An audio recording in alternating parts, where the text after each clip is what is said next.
Në agim të ditës së sotme, një valë e re sulmesh ka goditur Izraelin. Sipas agjencisë iraniane IRNA, raketat janë lëshuar nga kryeqyteti Teheran dhe nga Kermanshah në Iranin perëndimor, drejt objektivave në zemër të Izraelit. Më shumë se 70 persona kanë mbetur të vdekur nga sulmet, raporton The Guardian. Mediat iraniane raportojnë se qindra raketa janë lëshuar gjatë sulmit të parë, të nisur në orët e vona të sëpremtes. Garda revolucionare njoftoi se ka nisur një sulm me raketa drejt 10 objektivave në Izrael. Ushtria izraelite ka njoftuar se Irani ka lëshuar të paktën 100 raketa drejt vendet të tyre, por sqarojnë se sistemi mbrojtës Iron Dome është në funksion dhe i bëjnë thirrje popullit të qëndrojnë në strehimore. 2 valë raketash u lëshuan nga Irani me shpërthime të forta që janë regjistruar në Tel Aviv, ku raportuan disa lëndime të lehta, por edhe në Jeruzalem. Përgjigjja e Teheranit vjen pasi forcat ajrore izraelite filluan një seri sulmesh në Iran me shpërthime të dhunshme në Teheran dhe Tabriz, ku sipas IDF janë goditur më shumë se 200 objektiva. Hakmarrja jon sapo ka filluar. Ata do ta paguajnë një çmim të lartë për vrasjet e komandantëve, shkencëtarëve dhe civilëve tanë. Nuk do të ketë siguri askund në Izrael.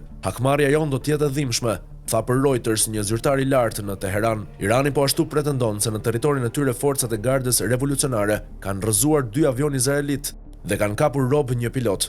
Sipas agjencisë IRNA, 2 avion luftarak izraelit u rrëzuan, por nuk u specifikua në cilën zonë ndodhi kjo. Operacioni Rising Lion i nisur nga Izraeli kishte në shënjestër udhëheqësit ushtarak dhe politik të Iranit. Teherani konfirmon vdekjen ndoshta nga një sulm i shpejt i Mossadit, të kreut të gardës revolucionare Hossein Salami. Generali i fuqishëm Mohamed Bagheri u vra gjithashtu, ndërsa 2 shkencëtar nga programi bërthamor i Teheranit përfunduan të vdekur.